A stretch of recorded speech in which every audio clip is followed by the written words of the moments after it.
So మొత్తం మీద తెలంగాణలో జరుగుతున్నటువంటి చర్చ కేటీఆర్ చుట్టూ జరుగుతుంది. కేటీఆర్ అరెస్ట్ ఎప్పుడు అనేటువంటి చర్చ జరుగుతోంది. అయితే కేటీఆర్ను అరెస్ట్ చేసేందుకు లేదా కేటీఆర్ మీద విచారణ జరిపేందుకు ఒకంత ముందుగా ఉత్సాహం చూపినటువంటి కాంగ్రెస్ పార్టీ కావచ్చు లేదా ప్రభుత్వం కానీ రోజులు గడుస్తున్న కొద్దీ కేటీఆర్ విషయంలో ఫార్ములా రేస్కు సంబంధించినటువంటి అంశమే కావచ్చు లేదా కాళేశ్వరము అలానే విద్యుత్ కొనుగోళ్ల అంశం విషయంలో కొంత ఆలస్యం జరగడం అనేటువంటిది ఒకంత రాజకీయంగా ఒకంత చర్చకైతే వేదిక అవుతున్నటువంటి పరిస్థితి కనిపిస్తుంది. సో ఈ వ్యవహారంలో ఒకంత బీఆర్ఎస్ పార్టీకే డ్యామేజ్ కలిగేటువంటి పరిస్థితి కనిపిస్తుంది.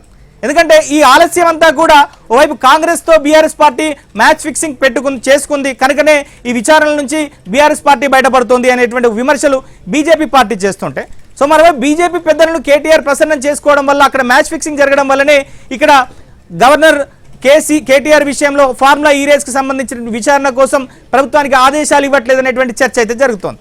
సో మొత్తం మీద అల్టిమేట్గా ఒకంత బీఆర్ఎస్ పార్టీకే ఇబ్బంది కలిగేటువంటి పరిస్థితి కనిపిస్తుంది. సో మా ప్రతినిధి బీఆర్ఎస్ పార్టీ కార్యాలయం నుంచి నరేష్ ఉన్నారు.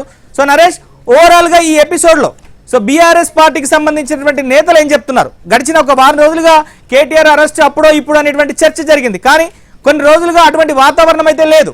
మరోవైపు కేటీఆర్ ఢిల్లీ చుట్టూ చక్కర్లు కొడుతున్నారు. ఒకంత తన వాయిస్లో స్వరం కూడా గట్టిగా పెంచినటువంటి పరిస్థితి కనిపిస్తుంది కాంగ్రెస్ పార్టీ పైన విమర్శల విషయంలో. అసలు బీఆర్ఎస్ పార్టీలో ఎట్లాంటి చర్చ జరుగుతోంది ఓవరాల్గా ఈ ఎపిసోడ్ మీద? మొత్తానికి ఈ ఎపిసోడ్ మీద బీఆర్ఎస్ పార్టీ ఎదురుదాడినే అస్త్రంగా చేసుకుంది.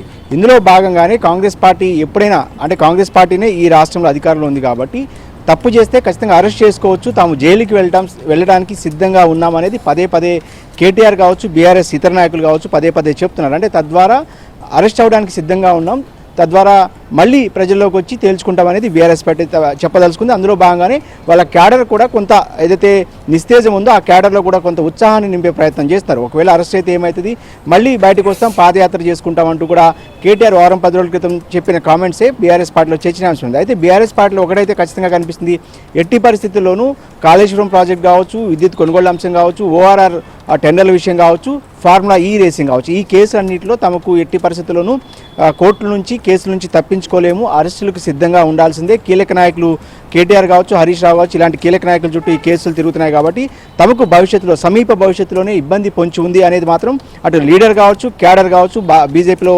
బీఆర్ఎస్లో మానసికంగా సిద్ధంగా ఉన్నారు. ఈ నేపథ్యంలోనే ఒక అంశాన్ని కేటీఆర్ పదే పదే తెర మీదకు తీసుకొస్తున్నారు. ఇందులో భాగంగానే కాంగ్రెస్ పార్టీ సీఎం రేవంత్ రెడ్డిని, ఎవరైతే అధికారంలో ఉన్నారో రేవంత్ రెడ్డిని బీజేపీనే కాపాడుతుంది. ముఖ్యంగా బీజేపీ ఎంపీలు కావచ్చు, కేంద్ర మంత్రులు కావచ్చు, ఆయన్ను ఏదైతే కాపాడే ప్రయత్నం చేస్తారనేది కేటీఆర్ ఒక కొత్త అంశాన్ని తెర మీద తీసుకొచ్చారు. ఇందులో భాగంగానే ఈ రాష్ట్రంలో ఆర్ఎస్ బ్రదర్స్ ప్రభుత్వం నడుస్తుంది. అంటే రేవంత్ రెడ్డికి ఇబ్బంది వచ్చిన ప్రతిసారి అటు బండి సంజయ్ మాట్లాడుతున్నాడు, రేవంత్ రెడ్డికి సొంత క్యాబినెట్ మంత్రులే సహకరించట్లేదు, ఆయన దింపడానికి చూస్తున్నారంటూ కూడా బండి సంజయ్ గత కొన్ని రోజుల క్రితం ఒక ట్వీట్ చేశారు. దాన్ని కోట్ చేస్తూ అటు కిషన్ రెడ్డి కావచ్చు, రఘునందన కావచ్చు, హైదరాబాద్ విషయంలో మొదట రేవంత్ రెడ్డి ప్రభుత్వాన్ని మెచ్చుకుంది బీజేపీ వాళ్ళే. ఇప్పుడు లగచర్ల ఘటనను పక్కదాడి అంటే సైడ్ ట్రాక్ పట్టించడంలో భాగంగానే మూసీ నిద్ర పేరుతో బీజేపీ డ్రామాలు ఆడుతుంది. అంటే కాంగ్రెస్ పార్టీ బీజేపీ ఈ రాష్ట్రంలో ఒకటే కలిసి పనిచేస్తున్నాయి, బీఆర్ఎస్ను లేకుండా చేసే ప్రయత్నం చేస్తున్నారనేది బీఆర్ఎస్ పార్టీ పదే పదే చేస్తుంది. ఇంకొక అంశాన్ని కూడా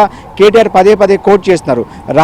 తెలంగాణ రాజ్భవన్ వేదికగా తన అరెస్టుకు సంబంధించిన ఏదైతే సమాలోచనలు జరిగాయి, ముఖ్యమంత్రి రేవంత్ రెడ్డి స్వయంగా గవర్నర్ను కలిసి కేటీఆర్ అరెస్టుకు సంబంధించిన సమాలోచనలు జరిపారనేది కూడా బీఆర్ఎస్ పార్టీ ఆరోపిస్తుంది. అంటే ఇక్కడ బీజేపీ కాంగ్రెస్ ప్రభుత్వం ఒకటే అనే అంశాన్ని పదే పదే కేటీఆర్ మాట్లాడటం ద్వారా ఆ అంశాన్ని ప్రజల్లోకి తీసుకెళ్తే కొంత సింపతిని గెయిన్ చేసే ప్రయత్నం కూడా చేస్తున్నారు. ఎందుకంటే ఖచ్చితంగా ఫార్ములా ఈ రేసుకి సంబంధించి ఇవాళ కాకపోతే రేపైనా సరే ఖచ్చితంగా దానికి ఆయన మెడకు చుట్టుకునే అవకాశం ఉందనేది నిపుణులు చెప్తున్న నేపథ్యంలో ఇప్పటికీ ఈడీ కూడా సమాచారం ఇచ్చారు. ఫార్ములా ఈ రేసుకి సంబంధించి 55 కోట్ల రూపాయలను ఆర్థిక శాఖ అనుమతి లేకుండా అప్పటి అరవింద్ కుమార్ ఎవరైతే ఆర్థిక శాఖ ముఖ్య కార్యదర్శి ఉన్నారో ఆయన చెల్లించడానికి సంబంధించిన సమాచారాన్ని కూడా ఈడీకి కూడా ఇప్పటికే ప్రభుత్వం అందించినట్టు సమాచారం.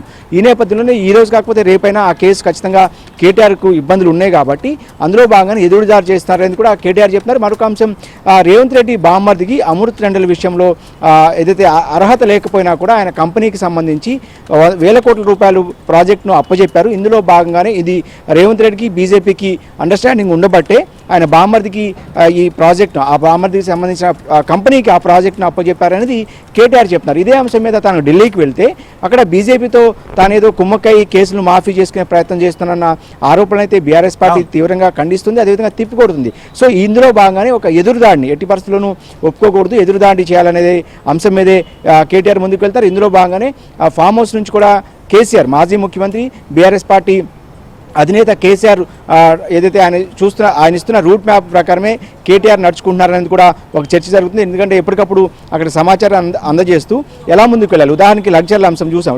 లగ్జర్లకు సంబంధించి వాస్తవానికి ఈ రాష్ట్రంలో జరిగిన ఘటనను ఢిల్లీ దాకా తీసుకెళ్లారు. అంటే ఢిల్లీ స్థాయిలో రేవంత్ రెడ్డి సర్కార్ను ఎండగట్టాలి. అదేవిధంగా కక్ష సాధింపు రాజకీయాలకు రేవంత్ రెడ్డి సర్కార్ పురుగొలుపుతుంది కాబట్టి దాన్ని ఢిల్లీ స్థాయిలో జాతీయ స్థాయిలో ఎండగట్టడం ద్వారా కొంత కేటీఆర్ జాతీయ స్థాయిలో కూడా రేవంత్ రెడ్డి సర్కార్ను ఇబ్బంది పెట్టే ప్రయత్నం చేస్తున్నారనేది ఒక చర్చ జరుగుతుంది.